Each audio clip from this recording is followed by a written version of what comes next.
ఎక్కడా కూడా క్రమం తప్పకుండా 5వ ఏడాది 3వ విడత రైతు భరోసా సొమ్మును ఈరోజు విడుదల చేస్తూ ఉన్నాం.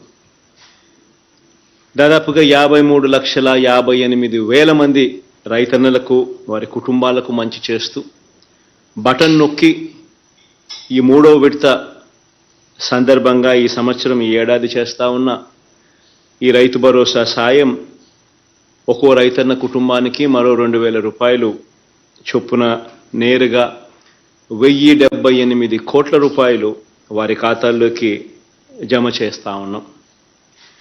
ఈరోజు అందించే ఈ సాయంతో ప్రతి ఏటా కూడా 13,500 రూపాయలు మనం ఏదైతే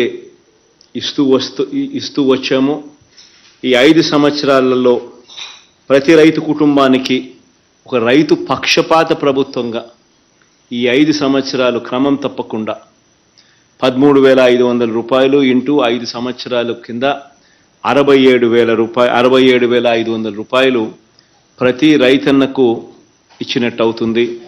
ఈరోజు ఇస్తా ఉన్న ఈ 3వ విడత సహాయం కూడా కలుపుకుంటే ఇలా ఈ 53,58,000 మంది రైతన్నలకు అందించిన సహాయం కేవలం ఈ ఒకే ఒక్క స్కీమ్ వైఎస్ఆర్ రైతు భరోసా పిఎం కిసాన్ అనే ఈ ఒకే ఒక్క స్కీమ్ ద్వారా అక్షరాల 34,288 కోట్ల రూపాయలు ఈ ఒకే ఒక్క పథకం ద్వారా రైతన్నలకు పెట్టుబడి సహాయంగా, రైతన్నలకు పంటలు వేసే సమయంలో రైతన్నకు దన్నుగా పెట్టుబడి సహాయంగా అందించాం. ఈ ఒకే ఒక్క కార్యక్రమం ద్వారా జరిగిన మంచి ఇది.